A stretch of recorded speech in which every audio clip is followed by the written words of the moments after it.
Oh, it's so exciting. Thanks for joining everybody. Yeah, so anytime I can share the screen, I suppose, whenever. It's we can still wait a minute as well. It's really up to you there. You can get started whenever you would like. Perfect.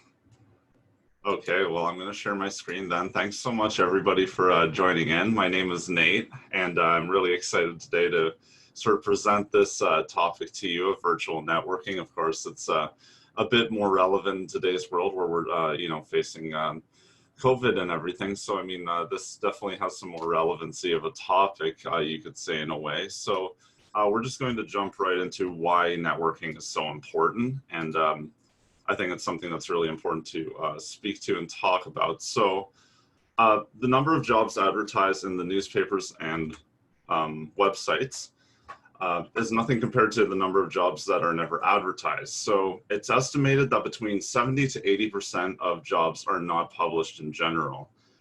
So who's going to go get these jobs? It's really the people who know the importance of networking and networking actively. So this means joining professional networks such as LinkedIn, communicating with other members of the network regularly, and actually going out and talking to would-be employers. So preference is always going to be given to personal connections. So it's no secret that a lot of the hiring is done through personal connections, such as friends and acquaintances. So because of this, you're never going to hear of a job opening unless you know an employer or someone who knows the employer.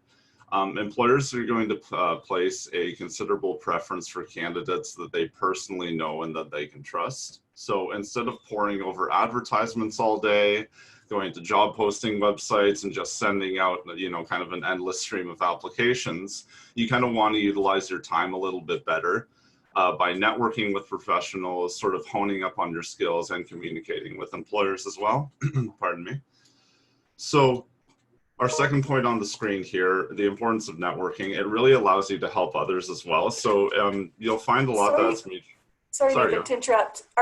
You haven't shared your screen with the students? Oh, okay, I thought I did share my screen. My apologies here. Did not go through. Thanks for letting me know. Let's try this again. Okay, is everybody seeing that then? Okay. Yeah. There we go. So sorry. Thank you so much for letting me know. Okay.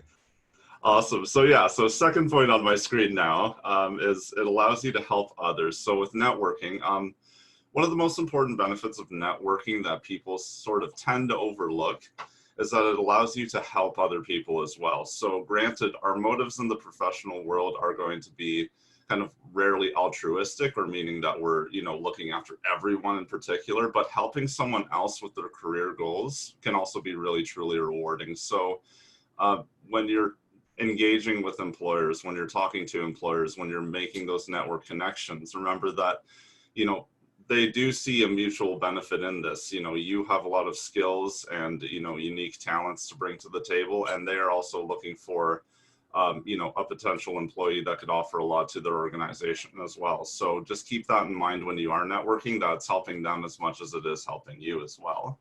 So you want to think of helping someone getting their first job, for example, or putting in a good word to help someone get the promotion they've been after for the last 2 years.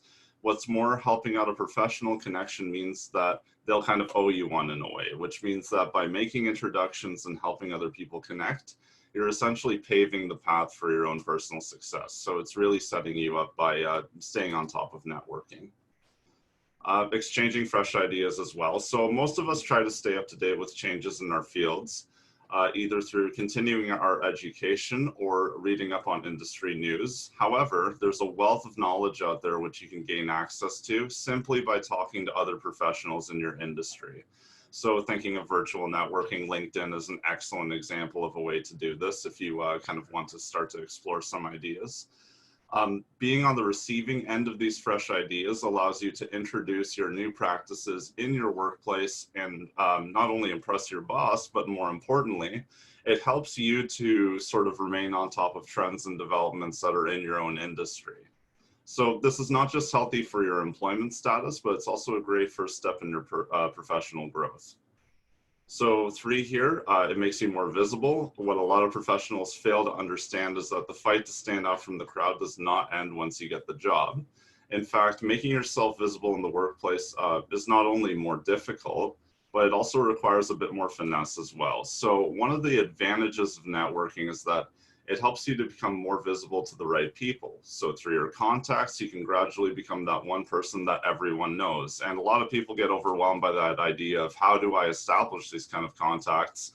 You start by, people directly around you, people you already know, establishing a good professional relationship with them, and you kind of expand that network from them, because then it's sort of expanding to who they know and so on and so forth.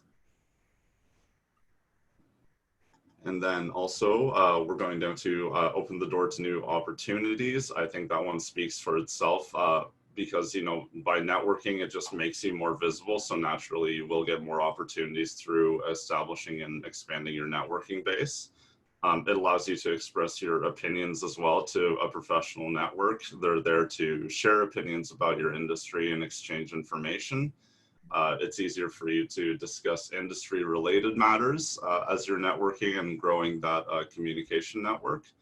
And also, lastly but not least, of course, it becomes your resource as well. So you probably have tons of questions about your industry that Google can't even help you with. I know that's something that's becoming more and more common. Since we have the power of the internet, we have Google. We think that we're able to look anything up, but there are industry-specific terms, or there are very, very minute details about an industry that you might only get more information from through other individuals in that industry.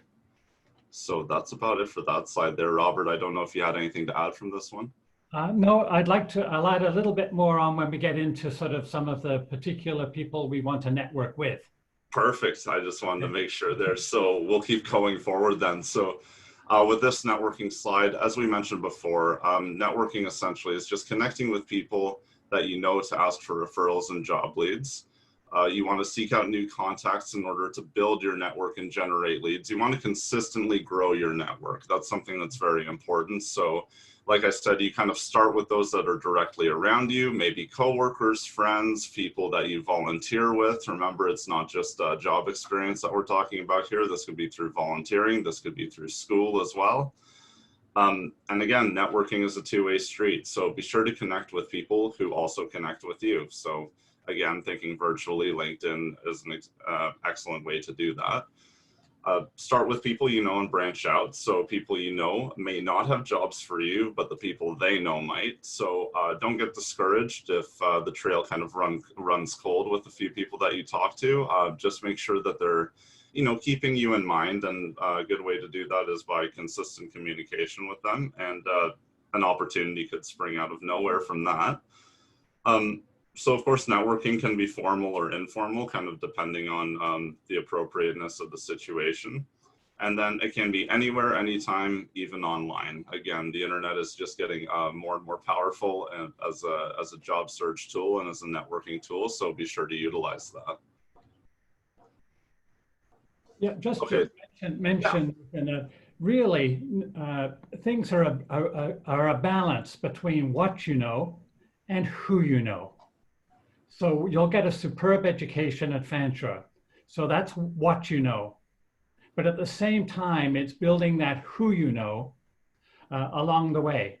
And that's going to be what I found when I came here as an international student. I had some content knowledge and some skills, but I didn't know anybody. So I found by developing my networking skills and continuously using them, I've been able to sort of progress. And to when uncertainty has occurred, then I've been able to call upon my network to help me through difficult times, as well as the good times. So just to build on that a little bit. Yeah, absolutely. And that's an excellent point. Yeah, expanding your networking and your communication with your contacts, it's nothing but beneficial for sure. No, thank you, Robert. Appreciate that.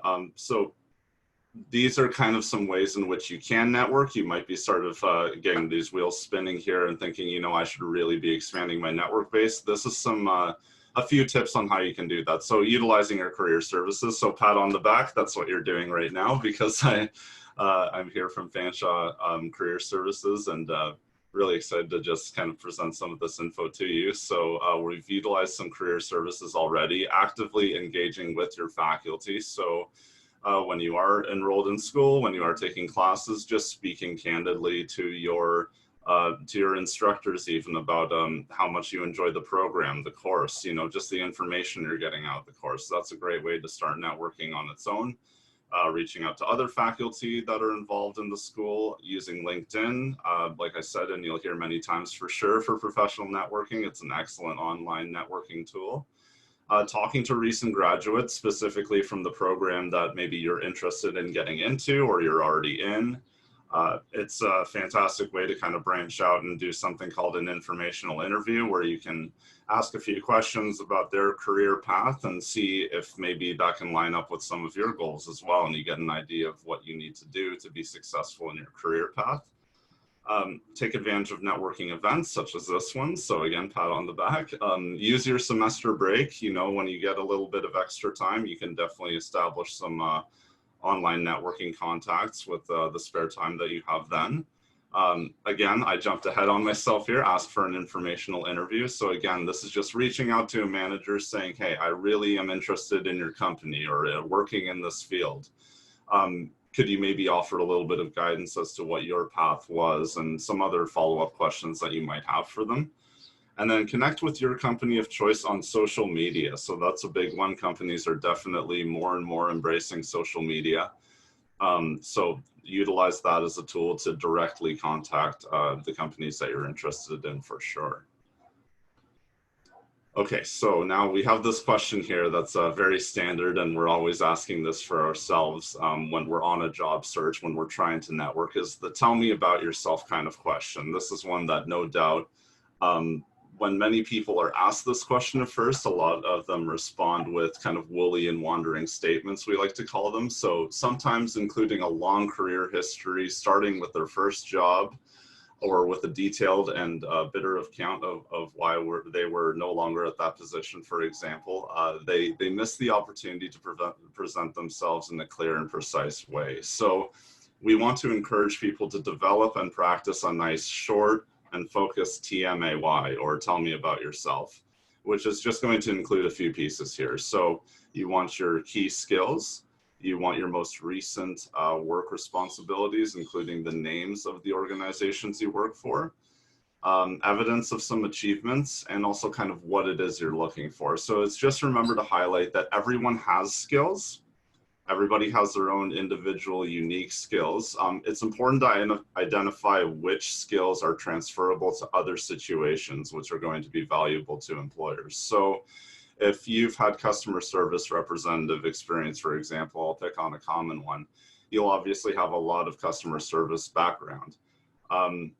And you might be thinking, that doesn't really translate well into other positions. There are definitely skills that you can kind of break up and list out for yourself and start to think, okay, maybe these skills would be relevant in another field and I just need to frame it differently. So you need to take some time, maybe sit down with a career consultant if you're having a bit of trouble, and we can definitely help get an idea of a good skills list for you.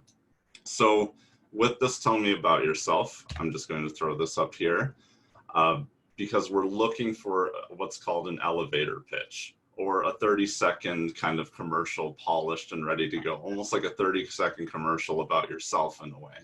So like I said, about 30 seconds, maybe up to a minute. You're aiming for about 120 words if you've written it out.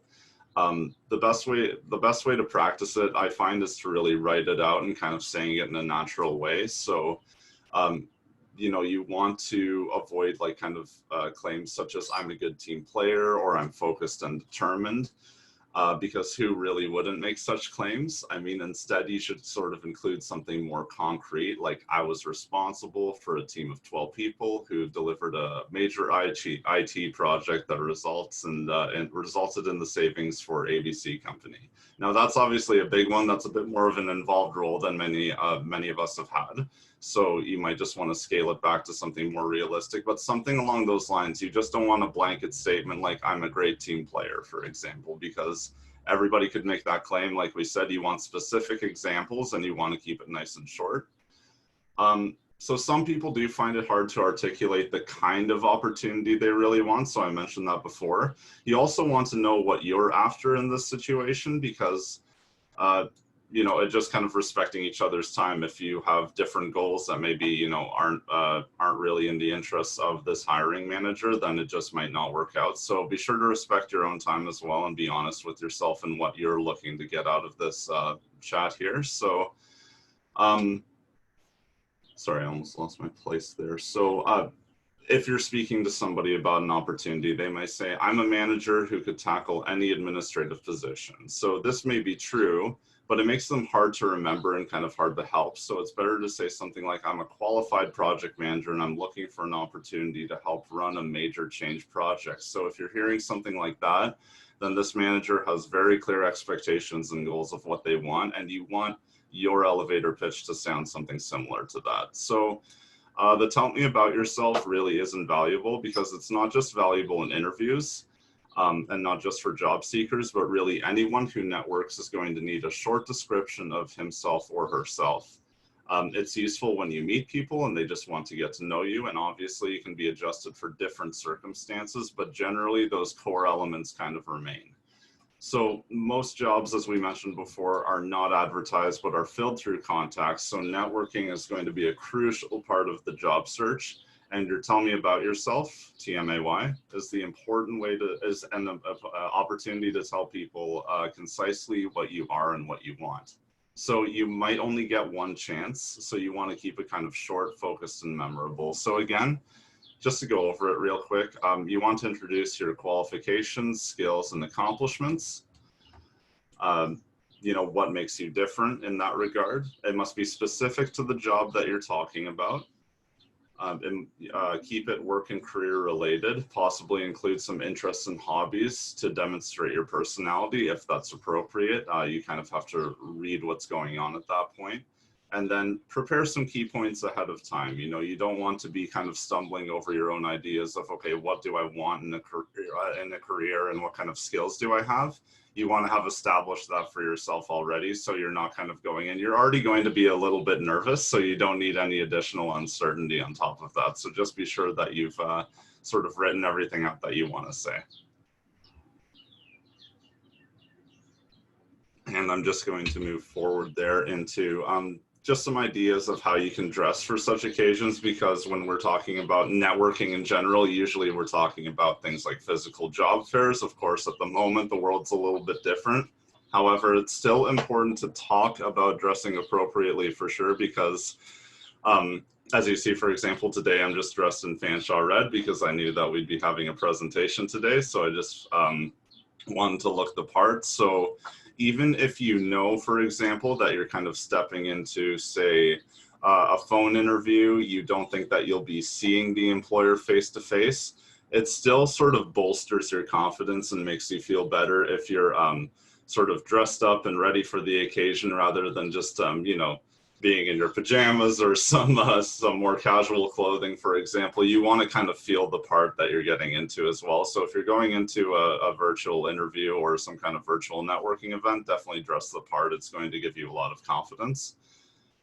So these are just some general rules if you are looking at a business professional kind of situation. So you'll notice kind of along the bottom of the screen, very neutral kind of basic color palette, nothing too bright and flashy. I'm a 90s child, so I love my bright highlighted neon clothing and colors and all that, but we got to keep those away for the interviews and our presentations and virtual networking events, whatever it is that you might be getting into. So I'm sure that most of you do know a lot of these tips, but we just kind of wanted to display them on the screen very quickly. We also have business casual examples. Again, along the bottom of the screen, you're going to see none of those fun colors that I was talking about, but just nice neutral tones, basic patterns if you are wearing anything patterned. And like I said, most of these examples you will already know.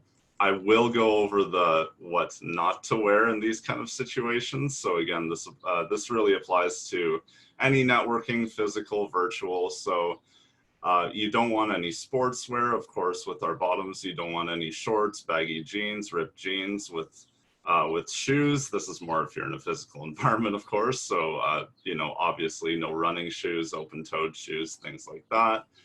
You just want to be careful with your accessories, party dresses and things like that is generally a no. Anything that's sleeveless or hoodies, tight tops, things like that. Wrinkled clothing, dirty clothing, untraditional dress up, no, you know, no full design with a pattern or anything like that. Yeah, so again, these are just kind of a lot of common sense tips for sure.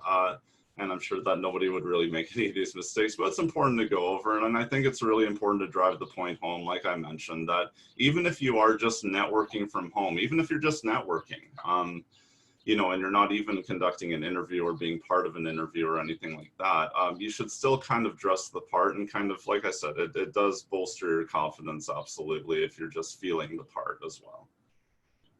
So let's say, okay, we've dressed up, we're all ready to go, we're at the networking event. So despite casual dress and informal conversation, there are still a few unspoken rules of networking that should be followed if you don't want to offend. So for example, it's easy to scoff and assume the rules no longer apply, but most likely, if you're sort of breaking any of the rules that I'm going to mention below, you might be kind of upsetting a few people and they just won't tell you, or worse, they might just decide not to do business with you either, for example. So, you know, a few of these parts kind of go into each other, so I'll just touch on them real quick. So of course you want to look your best. So as I see on the screen here, you want to kind of introduce yourself with a smile. And if you're in camera view, for sure, you just want to kind of have your elevator pitch ready to go. Just look confidently into the camera as if the camera were, you know, the manager's eyes, for example. And you just want to introduce yourself with a smile, really basic thing that you can do to definitely brighten the mood. And we all know, of course, that's totally necessary to kind of rock the business casual look when you're going to networking events in real life.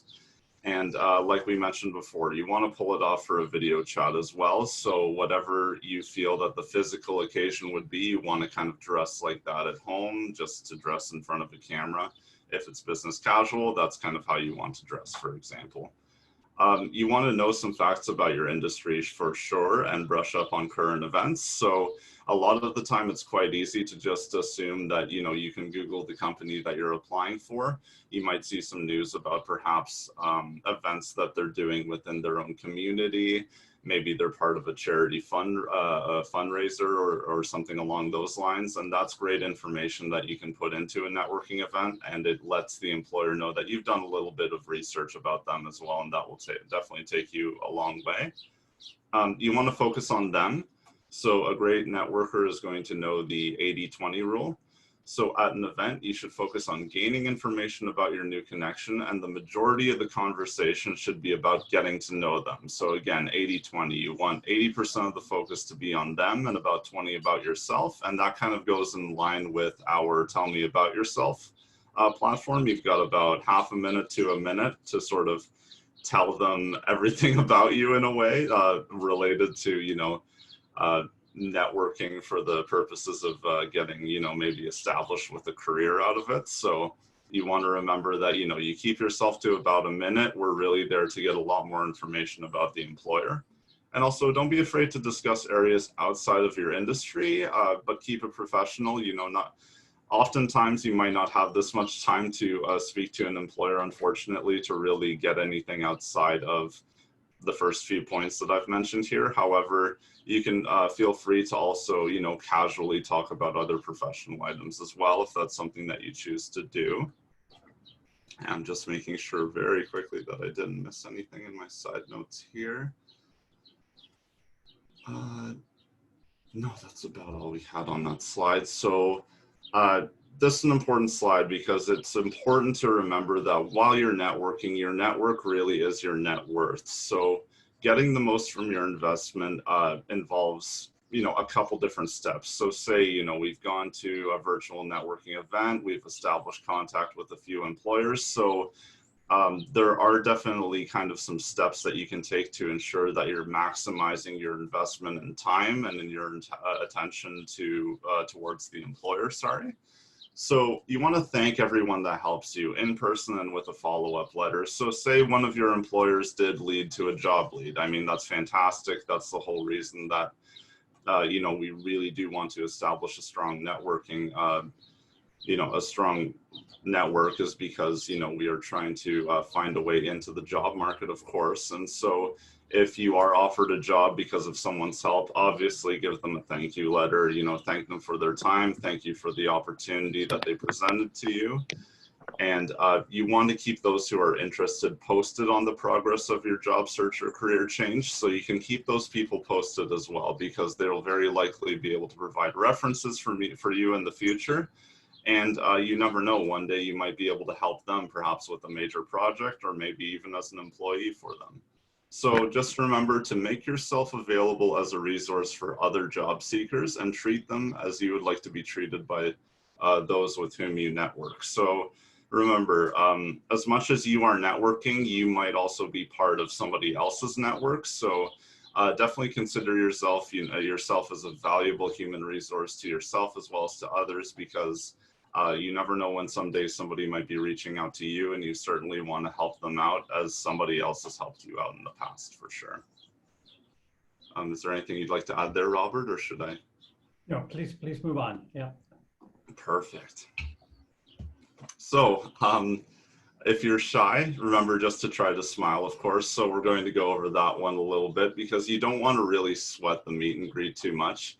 If there's someone that you want to meet for the first time, try to find a common connection and request an introduction. So again, I'm going to point to it because it's a really easy, well, it's a fantastic tool, and it's definitely made it easier to network, is LinkedIn. So great way to find common interests. If you say maybe you've met an employer, you look them up on LinkedIn, you find out maybe they're your second connection, maybe someone that you work with also knows them through a professional association that you could be tied to as well.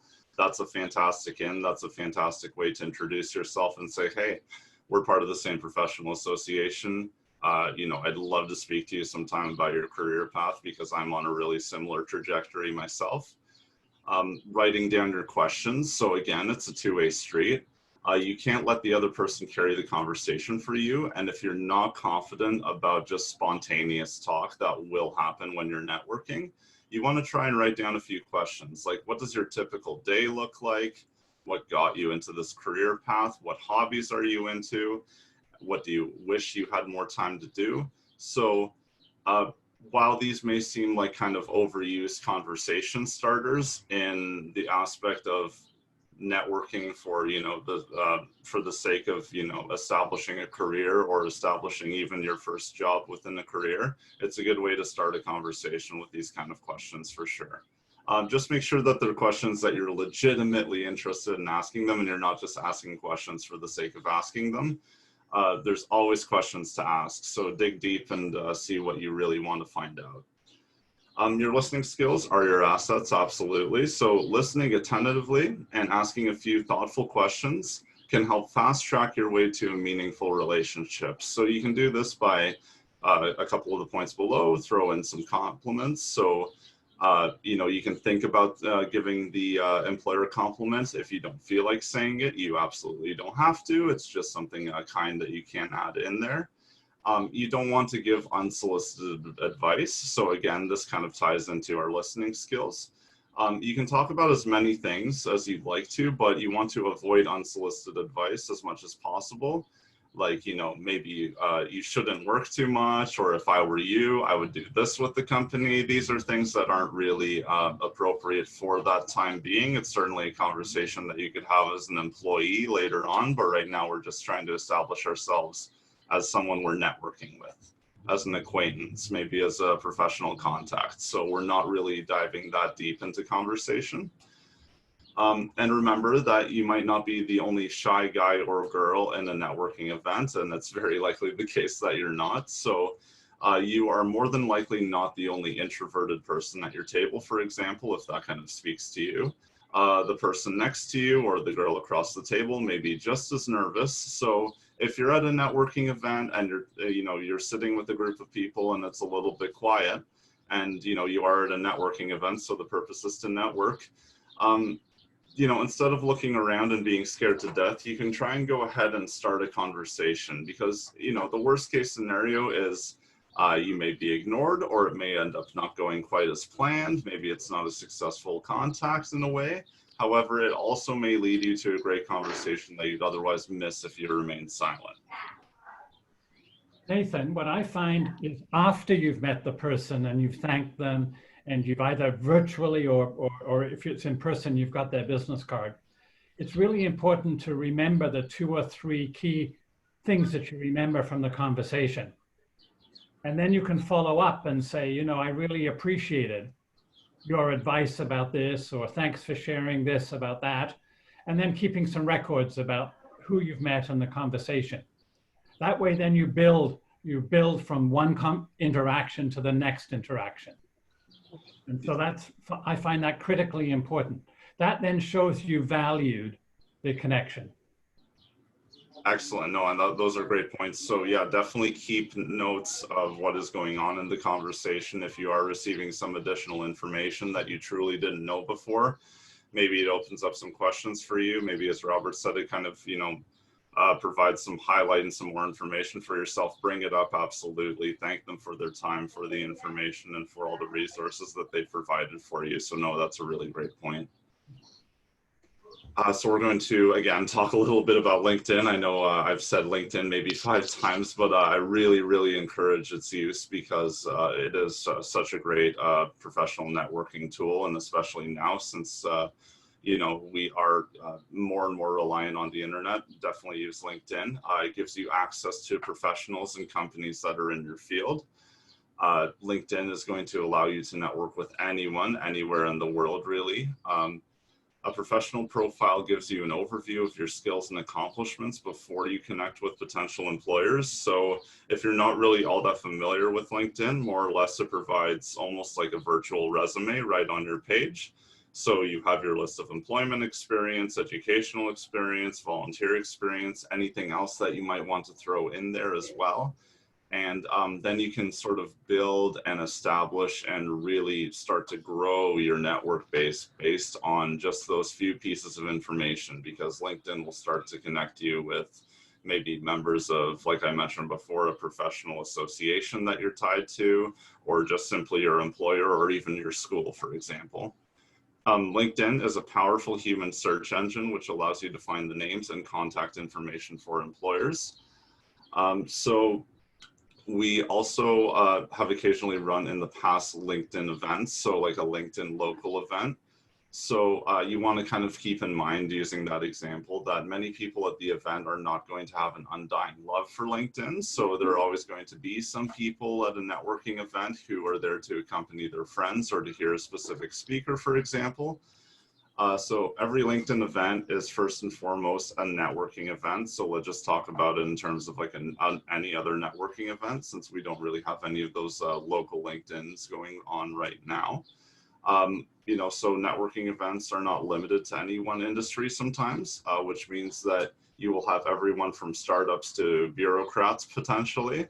And although these events skew towards the entrepreneurial type, anyone can attend and learn from the experience. So if you have no interest in social media, like LinkedIn, for example, then, you know, a LinkedIn event might just not be right for you. You might be looking at more of a job fair or a virtual job fair or something along those lines. But there are LinkedIn events, so you do want to look out for those, because they can be very helpful.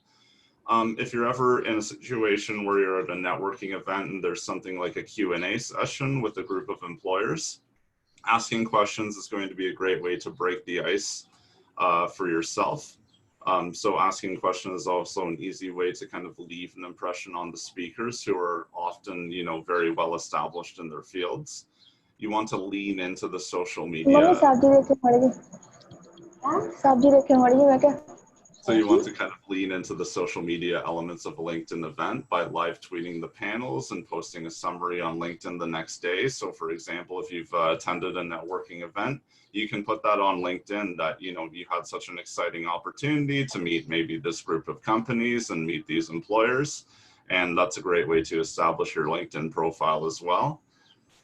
Yeah, so I think I've covered, oh, I'm sorry, covered everything on that slide, and now I'm jumping way too far ahead. So we're going to talk about very quickly who you should follow just in general, but this can apply to LinkedIn as well. And this is a little more specific to LinkedIn, so I'm just going to speak it from those terms. So obviously your friends are a great place to start. So when we talk about networking and we talk about virtual networking more specifically, people do really get overwhelmed by how am I going to not only establish a networking base, but how am I going to grow it? And from who do I grow it? Where do I look? So first spot can be your friends, absolutely. Your friends will have their own very unique network of volunteer experiences, organizations that they volunteered for, organizations that they've worked for, schools, maybe any associations or clubs with schools that they might have. So you're already kind of growing your network, and you probably have some mutual contacts there already. Then you can grow it to your professors, your instructors, teachers.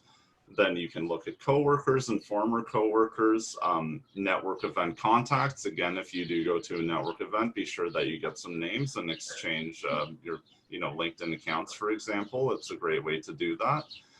Any mentors, if you're part of a mentorship program, which Fanshawe certainly does offer mentoring if you are interested in that. Business celebrities or LinkedIn influencers as well. We all have people that we love to follow, and many of them have LinkedIn accounts, so check out what they're up to as well. You never know what kind of contacts that you could get from there. Companies that have interested you, companies where you've worked, groups that are targeting your industry, news outlets, community groups.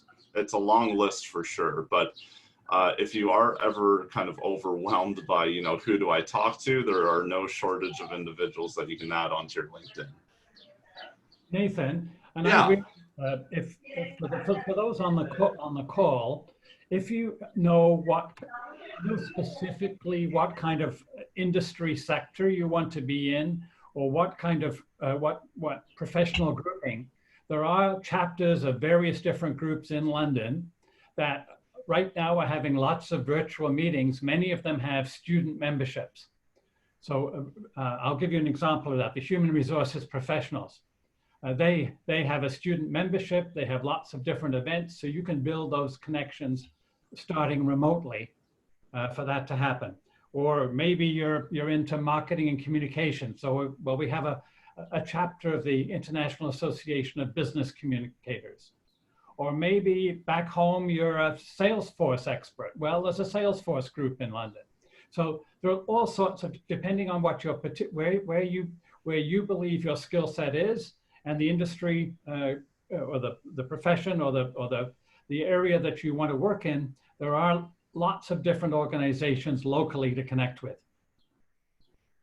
Absolutely, no, and that's a great point. Yeah, there's just so many ways that you can establish contacts. Certainly, as Robert mentioned, think about the program that you're in, think about, an employer that you're already with. Are they connected to a chapter? That's another fantastic way to network. And once you do establish those networks, you want to follow up. So if you want it, you have to reach for it. So like with any networking event, it's always important to follow up. But with an event where you possibly have never met face-to-face before, keeping in touch and staying memorable is particularly essential, and it is a little bit challenging for sure, but here are some tips on how we can keep those communications strong. So networking is all about building connections that may only pay off years down the road.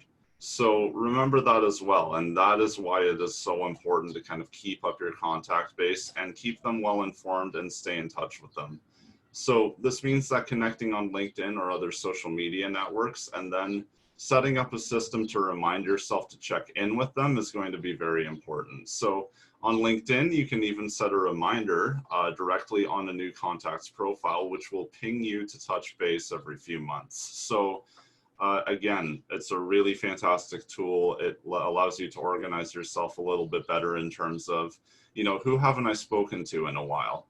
I know that when I was on the job search, and this is not really networking, so I know that this is a little bit different, but you can treat it the same way with networking too. I actually kept a logbook of every employer that I kept in touch with, and I wrote down the date as to when the last time I made contact with them was. And if it was by email or by phone, I just put those little pieces of information in, because it's very important to remember, okay, perhaps Robert prefers to speak over the phone, and then maybe I'm more of an email person, so we don't want to phone myself and then, email Rob, because that's not their preferred mode of contact. So those are important things. They're minute, but they're really important to remember. So definitely keep in touch with your contact base. So if there's anything I didn't provide here, yeah, so again, it gives you the opportunity to restate your interest in a fit for a job. You want to build positive relationships by updating people that you've communicated with already too. If you're saying maybe you're branching out into a different field of work, they might know some people within that field that are already there and well established. So you could be doing yourself a massive favor by contacting somebody years before, and now it's paying off. And that's really what communication here is all about. So you want to send up a follow-up call or an email within 48 hours of your initial contact. So say you were at a networking event, be sure that you follow up with whoever you were networking with within 48 hours. Follow up about a week later if you like to. You want to be persistent but not insistent, of course. And be prepared. So a follow-up phone call could turn into a pre-screening interview, for example. I have heard of this happening to a few people that I know, where suddenly you're just kind of talking to an employer, and then voila, there's a job interview waiting right there, or there's an opportunity that they might have simply not had before. And it really does happen that way. Now, here are a few things very quickly that you want to avoid when you're at a networking event. So I'm just going to start at the top left one here, because I feel like that's a common one, unfortunately, is, are you hiring? Can you get me a job? This is not a statement that we want to lead with at a networking event. Everyone understands why individuals attend networking events. It's to address some of these questions that I just mentioned right here. So we don't need to explicitly say, hey, so I'm here, are you hiring, or can you get me a job? It's really not what we're after here. We're really here to, make an acquaintance, to establish ourselves with them. You don't want to give a 10-minute pitch, as it says on the left-hand side. Remember when we talked about our elevator pitch that you want to deliver 30 seconds to a minute tops. You don't want to wait for anyone to approach you, or you're going to be standing around with your glass of water for a little while, just kind of looking for someone to speak to you. You want to, you've dressed the part, you're ready to go. Your elevator pitch is ready. Go and talk to people for sure. It's a networking event, so just, do your very best to branch out. I know that I get nervous doing it for sure, but, it's something that we definitely just kind of have to force ourselves to do a little bit. Obviously, you don't want to dress inappropriately. We already touched on that. So asking dead-end questions and giving dead-end answers. So you want your questions to have a little bit of openness to them. So don't lead with a question that can only really go one way, for example. I might be alluding to the, are you hiring? Can you get me a job question again? That's a good example of that. Generally won't go well, very likely. Can you introduce me to X person at your company? That is kind of, again, your role. So you're networking, that should be something that you're doing. If they want to introduce you to somebody, then that's something that they will do on their own. But otherwise, don't just make that happen on your own. And also don't go into sales mode. While we do have, something like an elevator pitch, we do have things that we know we want to say. You don't want to sound scripted and kind of like a robot. So we want to remain personable. We want to kind of remain open to where the conversation could go. If you feel it's not going that well, that's okay. You don't need to go into sales mode. It just might not be working out, and we can move on. So Fanshawe does offer a program called INTERVIEWSTREAM, and I'm just going to mention it real quick for any of those of you that will be, attending Fanshawe, of course. So INTERVIEWSTREAM is kind of a software that allows you to practice interview skills with a webcam. So it's something that you do go on and download. You can review yourself and ask someone else to review your interview. So you pick kind of a couple of questions that you go through. You record yourself answering the questions as you would in an interview, and you can send that to somebody and they can give you feedback. So you and your professors can customize the questions and review your interview as often as you like. So I just wanted to mention that we do have that there. If you haven't heard of it, I just mentioned it, so I'm a little late with that one, but the link is at the bottom there, and we did send out a copy of the presentation. So if that's going to disappear off the screen a little bit too quickly for you, just refer to the document that we sent out. So just very quickly going to touch on some events that might be happening around London, or some places that you might want to look in the area for events. So Eventbrite obviously is a fantastic website that you can use to look for networking events. Facebook events is another way. The London Chamber of Commerce, any clubs that you might be associated with, websites like meetup.com and londonprofessionals.ca. 10,000 Coffees is another great one, of course. They are actually a mentoring group that we work with. So if you do have any questions about mentoring, 10,000 Coffees is something you can bring up to a career consultant.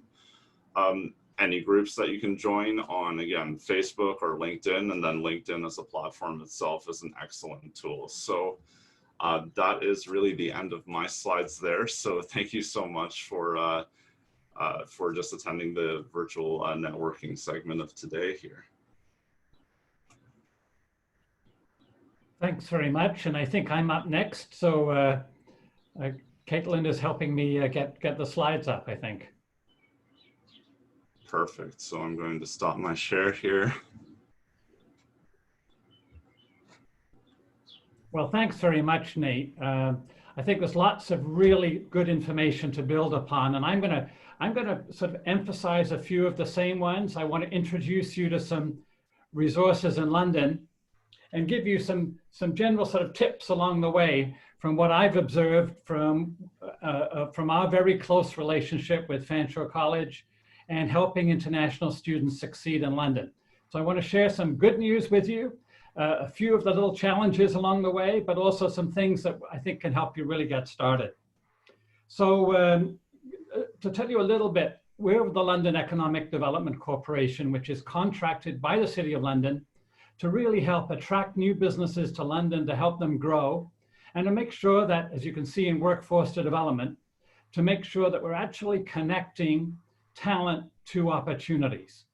And so we're so very pleased to see people bringing experience from around the world to our London companies. And what I want to mention about those London companies, while they may be based here in London, their marketplace is also around the world. If you were to eat a pizza in Australia, it may be made by one of our plants here, like Dr. Otker. Or if you would order a hospital supply in New Zealand, you might be using a company called LBMX. Or if you were in the Philippines and your airline's planes are being maintained, well, they may be using a software to remind them about what needs to be repaired when, from a company called AV Base. In other words, it's a global marketplace. So you bring global skills, and in turn, you can help London companies help have that global perspective. So let me share with you what I think is really important that and these are some of the basics to work on, and I'm re-emphasizing a few points. First of all, what's really good about you being virtually at the moment, as opposed to being here, is actually you can do some solid research.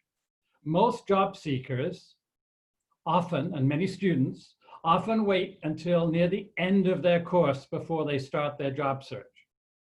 Secondly, they just look on job boards and only look at the positions that are there open then, as opposed to having developed a relationship with an employer. And thirdly, once those competitions are on, maybe there's a a broad range of applicants. Well, often if a hiring manager has met you, knows you, and human resources may have screened you out, but they could ask to see you to make sure your application is included. The other thing is that often people only, if they haven't done their research, they're not aware of the full range of opportunities in a particular community. They're only aware of some of the big brands. And I'm going to talk about that a little bit more in a moment. Obviously, preparing your resume, having a good base. one of the things that I find international students haven't thought through a little bit is that many of you have been actually working using international software. Many of you have been working in your own country for North American and other Canadian clients or around the world clients. You're not necessarily expressing that so that people can see the relevance of your experience to their working environment here. So think that through a little bit more as well. And by the way, the style here is not to, employers are not looking just for your responsibility. They're looking for what you've contributed. What were the actual results of your efforts? So they want to see a little bit more about the results of what you've done. While you're there, please make sure that you actually have a really good professional photo, which you can then use for LinkedIn and your other social media. As Nathan's already mentioned, the importance of your LinkedIn profile, and Fanshawe supports to help you do that. The other thing you might want to do is look through all your existing social media. And really, what are you saying about yourself? Because often an employer will actually, before responding, put your name in and see what you're saying about yourself on Facebook, WhatsApp, or whatever you're using.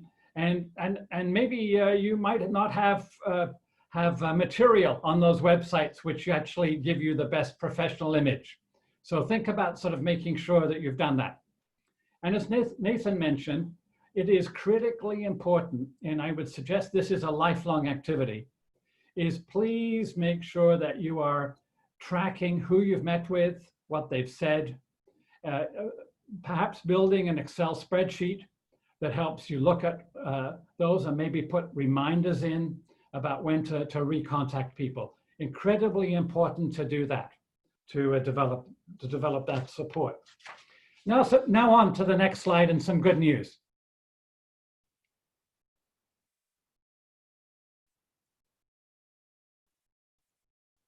Is the next slide happening? The demographic shift? Yes, please. Sorry. You don't see it? I don't see it on my screen. No, it's not up, Caitlin. It's not moving. Okay, one sec here. Sorry. So anyway, let me share with you the next slide.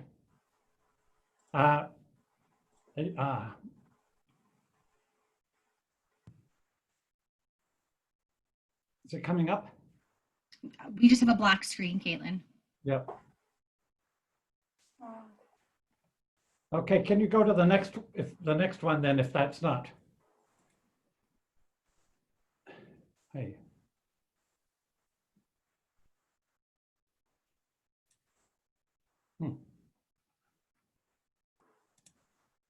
Sorry, folks, we were trying to avoid,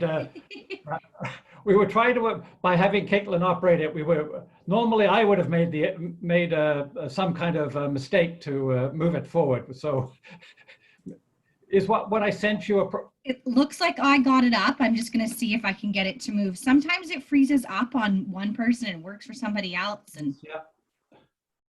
Let's just see if I can get this to work as a slideshow. Thank you. Just scroll down. Oh, perfect. Okay. Demographic shift. Yes, there we go. Thank you very much. What I Thank want you, to show here, and I'm demonstrating my presence here, you can see that the London population is aging rapidly. And what that means is that's creating all sorts of new opportunities within our companies. So the good news is London is very keen to welcome international talent. The City of London, in fact, has adopted an immigration strategy called Choose London. And there's lots of work ongoing to encourage and to inform employers about the opportunities, about the skills that international students bring. And Fanshawe's been doing some particular work with local employers to make sure they understand the different rules in terms of how much you can work when you're a student, when there's a break, and upon when there's a holiday, and also when you graduate in the post-graduation work permit process. So all of those are key dimensions which we're making sure that our employers are more informed and really interested in you and your skills. The next slide that I'd like to show you, hopefully, is no, the one actually on this London company sizes. One of the mistakes that many of us make is we only look at the large brands we know. In other words, we'd only look, say if you're looking for an accounting job, you might look for Ernst & Young, or you might look for PricewaterhouseCoopers, or one of the other of the big four international accounting companies, which, by the way, we have them in London.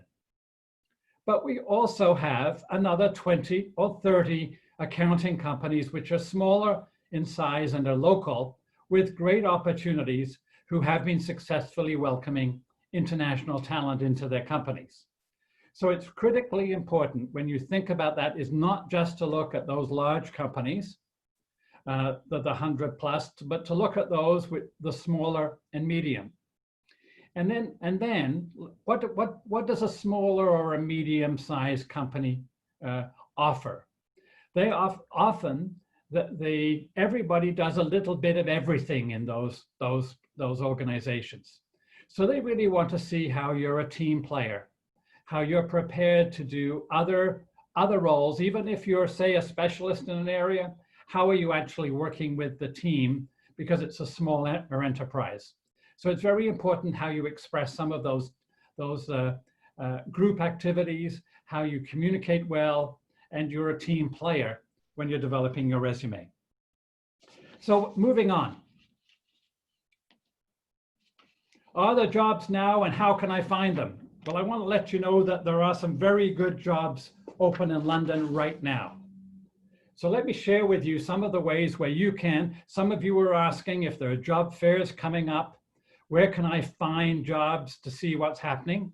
Well, first of all, within Fanshawe College itself, it has a very prominent job board. So you can make sure that you're reviewing that regularly. If we could look at the next slide.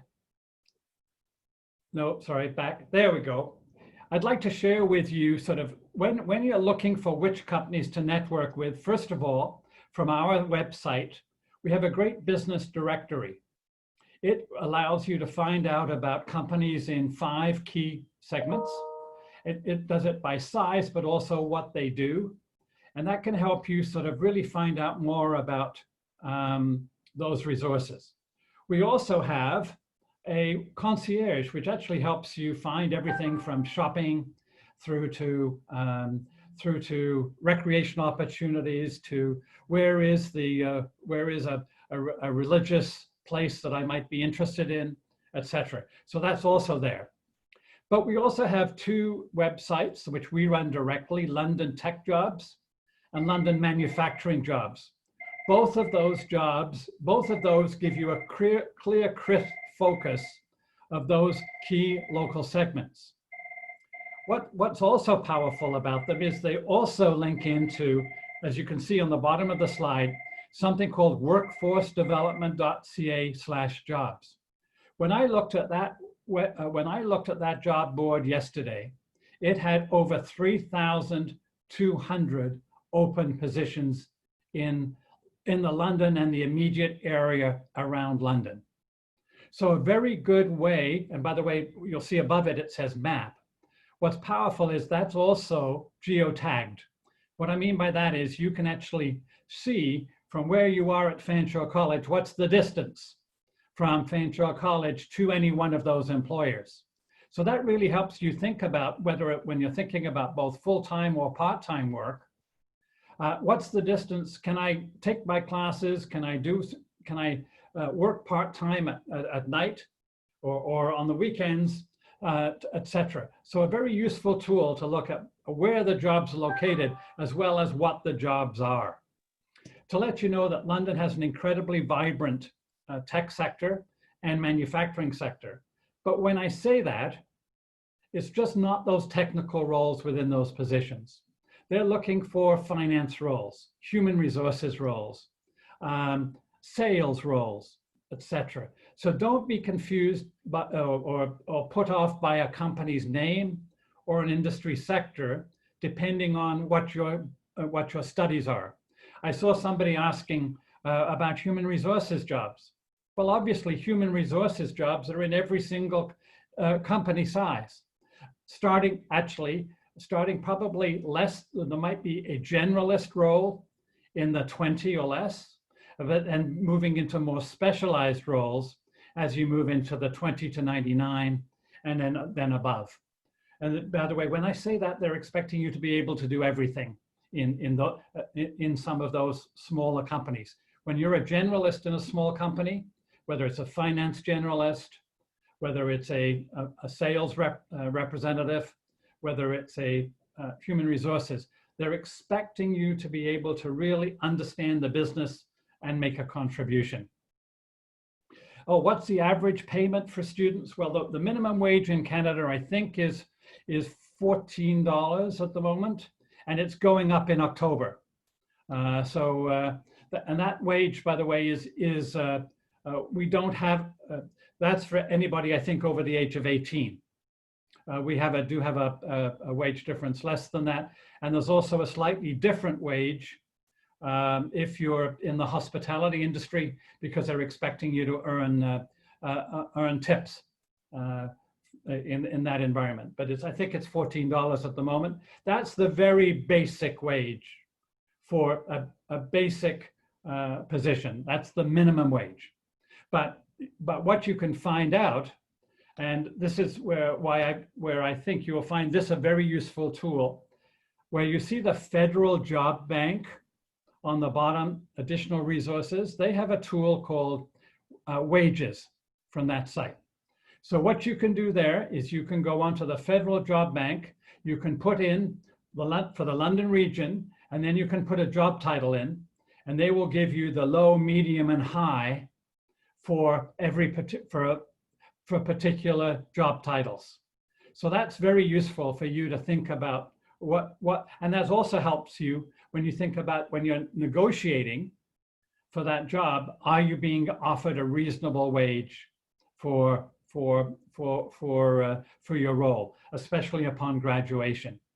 So I find the wages element on the Federal Job Bank very helpful. You can also, the other key though ingredient that I think is really important to understand is the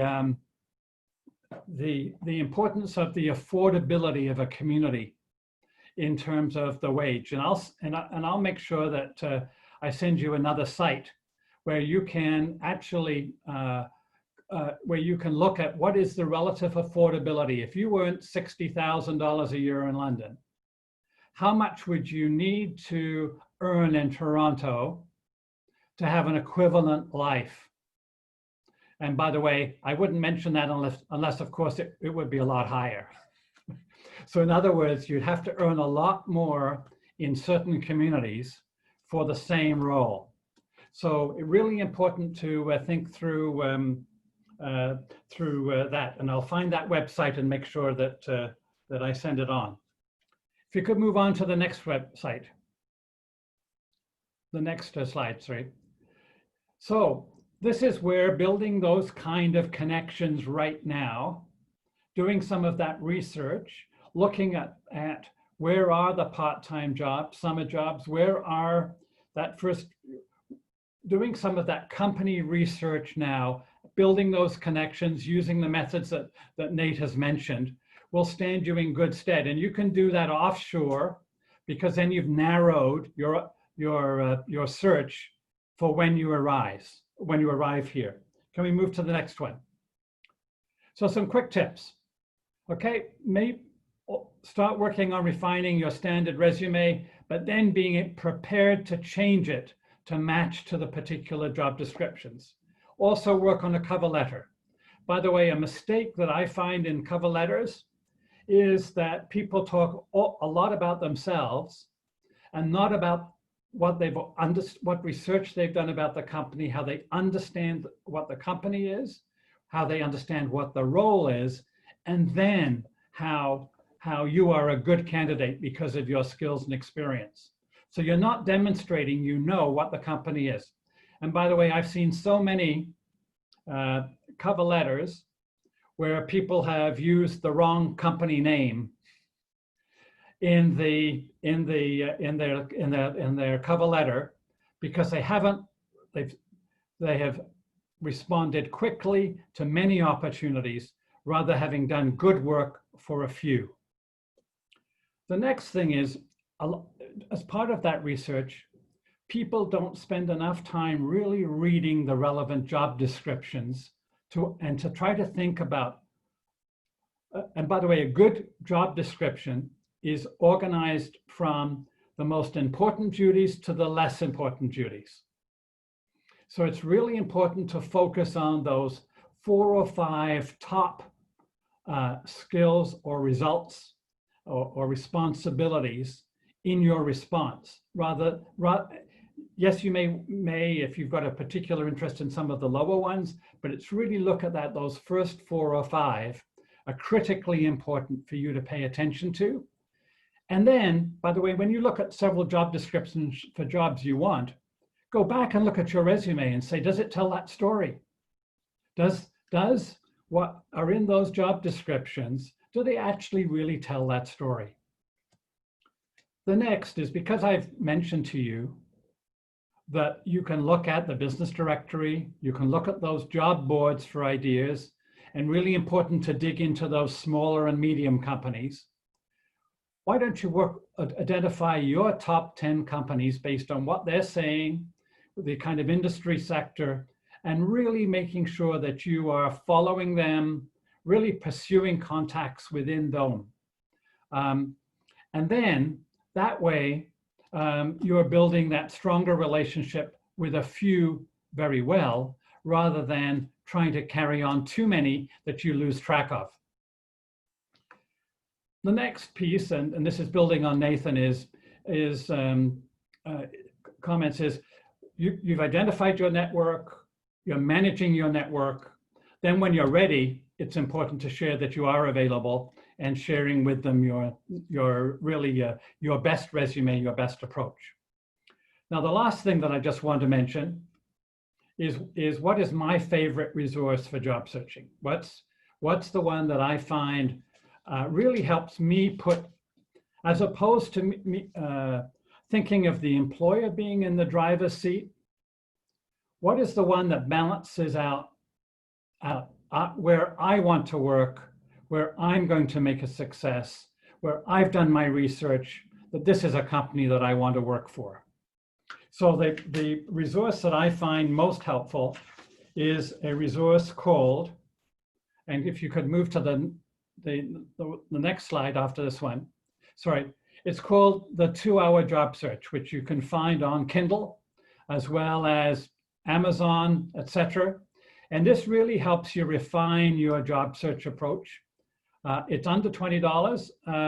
I am, by the way, the author has just come up with a 2nd edition. I'm meeting with him the end of next week, and I hope to have a little short podcast available with that author, which I will then make available to Fanshawe International to share with you about his tips and his approach. That person, by the way, is the Director of Career Services for Duke University in the States. And it's a very powerful methodology to build on what both Nate and I have been saying. It gives you a step-by-step approach that reinforces both the virtual approach, but how to really fine-tune your networking approach. So thank you very much for listening to me. We look forward to seeing you in London, and now we look forward to the questions that Crystal and Caitlin are going to fire at us.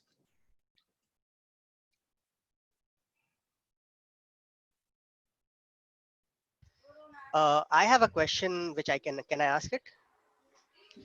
You're obviously yeah, Robert. Yeah. So comparing the experience, depending on that experience, is there a difference in the Canadian experience that you have to experience that you may have in your home country, and does that affect your wage structure or the salary that you can ask for? not if you can articulate how your experience is parallel or equivalent, or and this is the interesting thing is, for many international people that I have worked with, the international skills are actually superior to the ones that are here. In other words, some of your companies are really, and organizations are really dynamic. They're using software which we haven't caught up to yet, or whatever.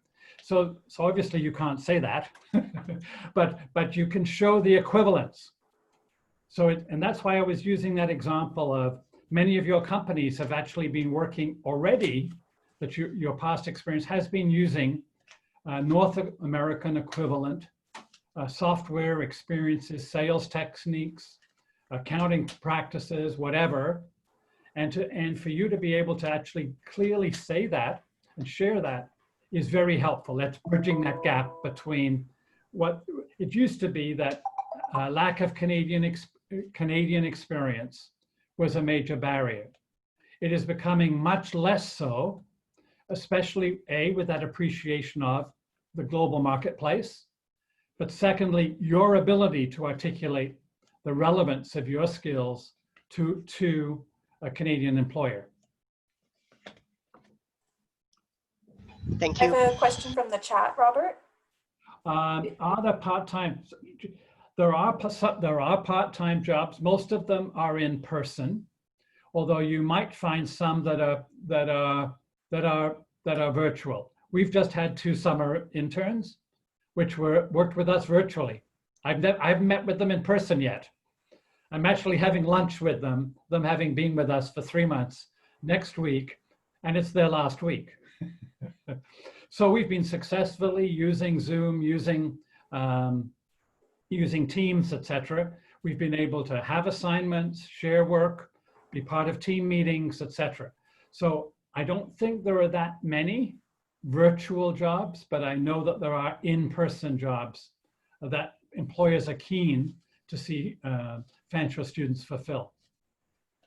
And by the way, what's really good about Fanshawe now with the 3 locations, that's helping a little bit, because then there are groups of employers that are closer to each of the locations. When it was only one main campus in London, then obviously students were going to that main campus and it was taking them long distances and so on. But now with 3 campuses, you can look, and using those maps that I mentioned, you can actually look to the proximity of employment to where you're studying or participating when you're here. That makes that, and where you're living. It'll help you with your living choices as well. Robert, there was a question in the chat a little earlier. If a company does not offer any sort of internship program, is it appropriate to send them our resume and ask for an internship or volunteer position? You can do so. I'm reluctant, personally. I think it's appropriate for a very short-term volunteer experience, but I'm reluctant for students to actually give away their talent for free. I'm not sure it gets as respected quite so much. Now, I'm saying that in the for-profit sector.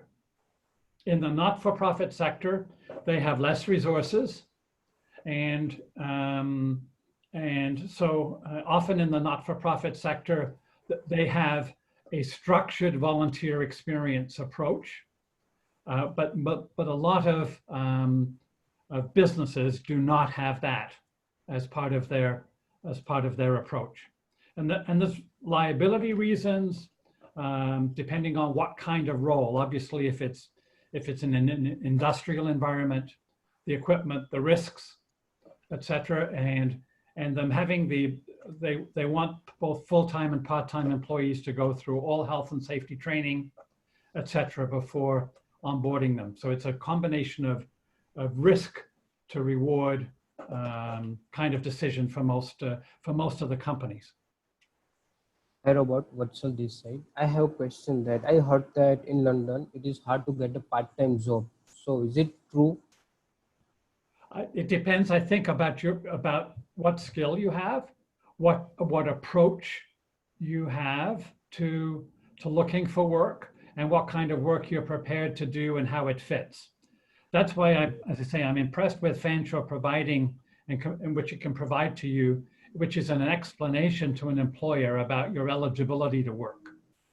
Okay, so like, how about cleaning? Mystery for some employers about can an international student work for me, and will I get in trouble if you work too many hours or whatever. So really understanding how your 40 hours over 2 weeks works and your ability to work full-time when you're not in school and etc.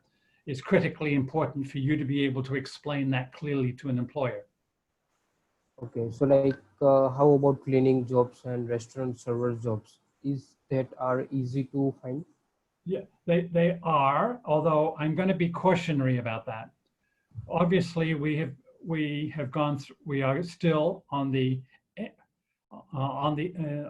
end of the pandemic here. Let's hope it's the end. So our hospitality industry has been hardest hit. That is where people, yes, many have been able to convert to takeout or delivery, but many of them have had to reduce their staff as a result. So both, the hospitality industry, cultural organizations, because we're still under limitations about how many people, social distancing, to be very clear at the moment, it's challenging because there are people who, not everybody has come back to work yet in those opportunities. That being said, obviously there are some areas of the food services industry that have been growing rapidly.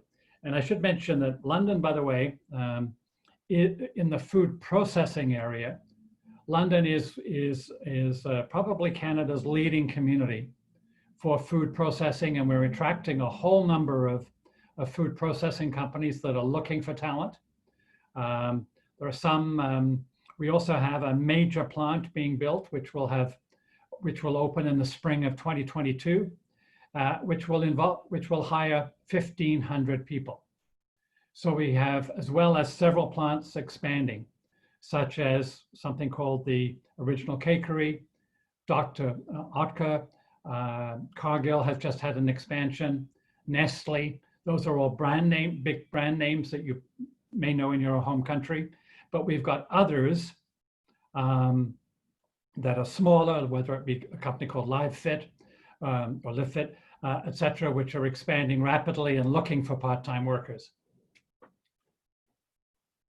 Okay, thank you so much.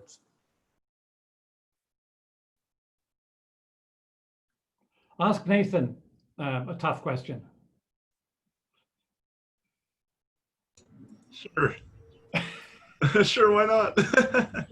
Any kind of questions, absolutely. Bring them my way. Nathan, a question's actually just come into the chat asking how secure employment is in Canada, how often employees change jobs, what the trends are there.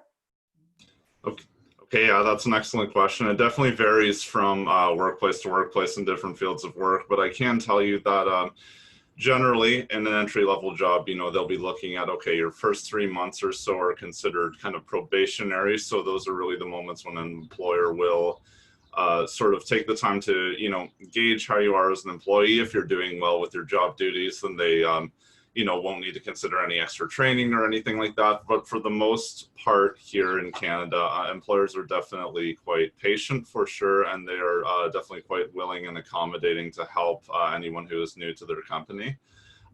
As for employees changing jobs in London or in Ontario, it's really up to the individual based on, what you're looking out of at a job. So, a lot of people will change jobs just simply based on location, for example. So if you're a Fanshawe student, maybe you live near Fanshawe, you could work at a coffee shop. Maybe they have a shop across town and a shop near Fanshawe.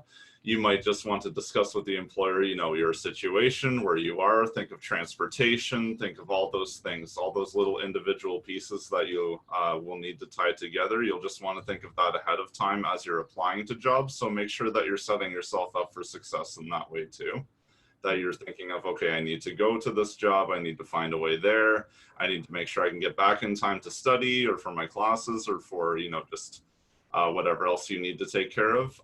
So yeah, I think that honestly it's up to the individual job and the job seeker as well, but generally speaking, employers are very accommodating here in Canada for sure, and if you do choose to move to a different job, you absolutely have the freedom to do that as well. So. And just to build on that a little bit, there's also employers in Ontario are regulated by the Employment Standards Act. And so there are some ground rules in terms of how many hours a week you can work, just generally. When would overtime provisions start?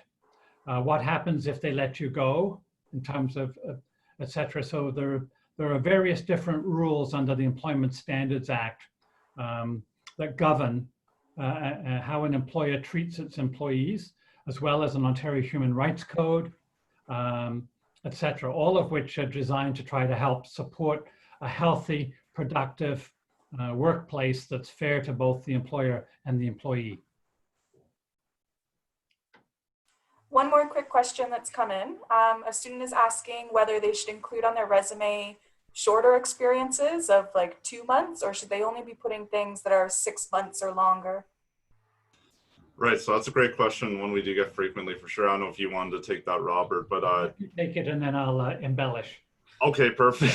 Yeah, perfect. So no, that's a fantastic question. You really want to focus on what is on your resume. You almost want to think of it like a personal advertisement. What do you want the employers to see? So if you're having any kind of question like that, what should I put on a resume? Start to think of it from the employer's perspective in a way, if that helps. So you know, would an employer want to see my 3 months of working at this company doing these job duties over something I've been doing a little bit longer? The length might not matter as much as what you actually did at that job. So you're going to want to think very heavily on what the employer is looking for. So if you're ever struggling with, does this belong on my resume? Think about it from a different perspective, if that helps. And Robert there.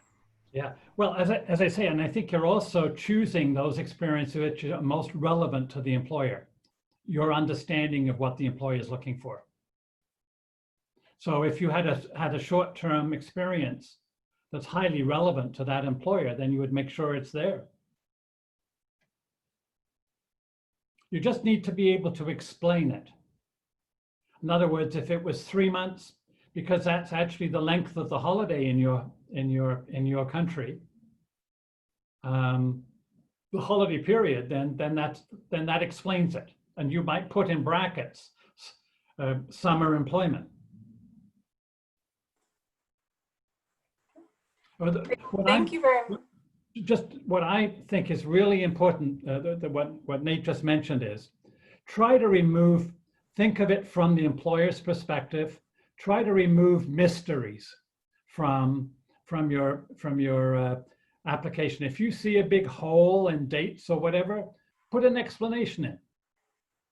You know, in other words, think like an employer when you're looking at your resume. Okay. Well, thank you very much, Robert and Nathan. A great presentation, lots of really useful information to the students. We've had some great questions in the chat. We've gone a little over time, so I don't want to keep you too much longer. Thank you very much for staying with us. For all of the students in the chat today, we will be back tomorrow, so we'll see you then, same time, same place. And I'll pass it over to Crystal. Thank you guys. Thank you both Nathan and Robert. You've given them a ton of information, which is so great. And thank you guys for all the questions and really engaging today. And hopefully the extra half hour was worth it. Luckily there wasn't a meeting after, so we are all set. But thank you again, guys. And thank you so much. This has been great. Thanks everybody. Look forward to seeing everybody here in London. Here in London, once we can all be together, yes. And everybody have a great day or a great evening, and we will see you again tomorrow morning. Thank you. Stay safe, everybody. See you soon. Thank you, and bye. Bye. Have a good day. Bye now. Bye-bye.